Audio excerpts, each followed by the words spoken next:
Básico e fundamental. Muito melhor ter uma democracia no meio do caminho do que uma ditadura. Sem dúvida, porque a ditadura, ela só tem um desejo que a gente tem que ter em relação a ela, que ela termine. E com a democracia não, a gente não quer que ela termine.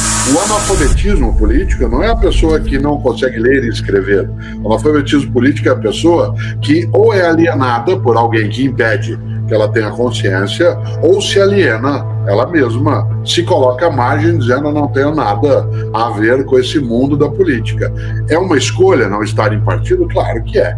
É uma escolha estar em partido? Claro que é também. É uma escolha apoiar uma ideologia? Sem dúvida. Assim como há pessoas que têm religião e outras não. Pessoas que torcem para um time de futebol e outras não. E assim por diante. É a nossa ideia de liberdade. Por último, de fato, a política é como é que nós juntamos as nossas liberdades e cada um com a sua consegue conviver em meio a todas as outras. Temos um assunto que tem sido tratado e questionado, que é a democracia. Estamos completando 30 anos da nossa Constituição, que é a marca da nossa democracia, e que a gente costuma dizer assim, é uma jovem democracia.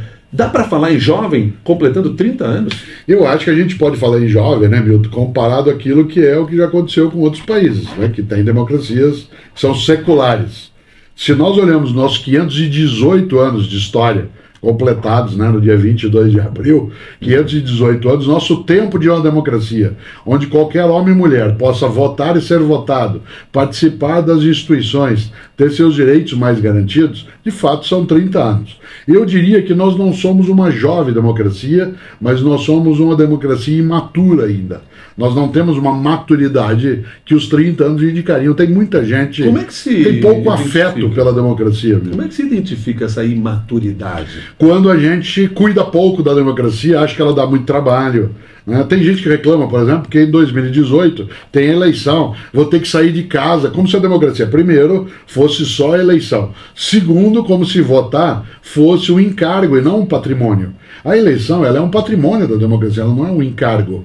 E há pessoas que ficam com as suas nostalgias em relação a tempos em que a democracia, não existindo os períodos autoritários, ditatoriais, em que ela diz, aquilo é que era bom, aquilo sim. Interessante. Numa democracia, a gente pode até conversar sobre isso que nós estamos conversando aqui no nosso meio do caminho. Mas numa ditadura, você e eu não poderíamos de maneira alguma trazer para o caminho uma conversa sobre democracia. É a democracia que permite que se questione a democracia. Ela mesma, inclusive, que se possa ter o desejo de não ter uma democracia. Votar isso, discutir, debater. Ser capaz, inclusive, de colocar dentro do parlamento pessoas que têm posturas que sejam contrárias até aos princípios democráticos e que, se eles tiverem ali sua condição de vitória na disputa dentro do campo republicano, que o façam. No entanto, volto a um ponto. Nossa democracia de seus 30 anos mais assim longos, ela não é tão bem cuidada. Nosso afeto é mais pequeno.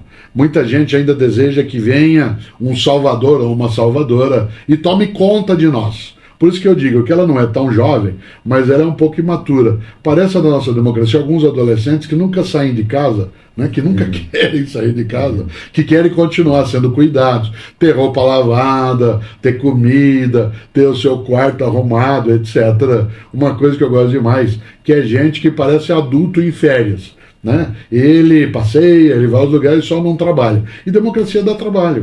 E dá trabalho até porque você, como cidadão, tem que ajudar a aperfeiçoá-la. Porque ela não é um regime perfeito. Não, de maneira alguma. Aliás, uma das coisas boas da democracia é que ela aperfeiçoa a si mesma exatamente porque ela tem noção da sua não perfectibilidade. Né? Para usar uma palavra assim, um pouco mais, né, extensa. A democracia sabe que ela se constrói num processo. Se você olha, a própria nação, né, da Inglaterra, o mundo britânico, eles não têm uma constituição, né, instituições como nós temos a nossa, que esse ano faz 30 anos, eles vão governando desde o século XIII por jurisprudência, compondo uma lei nacional, que no nosso caso a gente chama mesmo de uma constituição, e que lá ela vai de maneira contínua alterando aquele que são os processos. A nação norte-americana tem uma constituição com um número restrito de emendas. Nós temos uma com mais de 200 artigos e ainda assim ainda temos dificuldade. Por isso, sim, a democracia ela não é completa e ela se sabe assim. Aliás, A ameaça à democracia,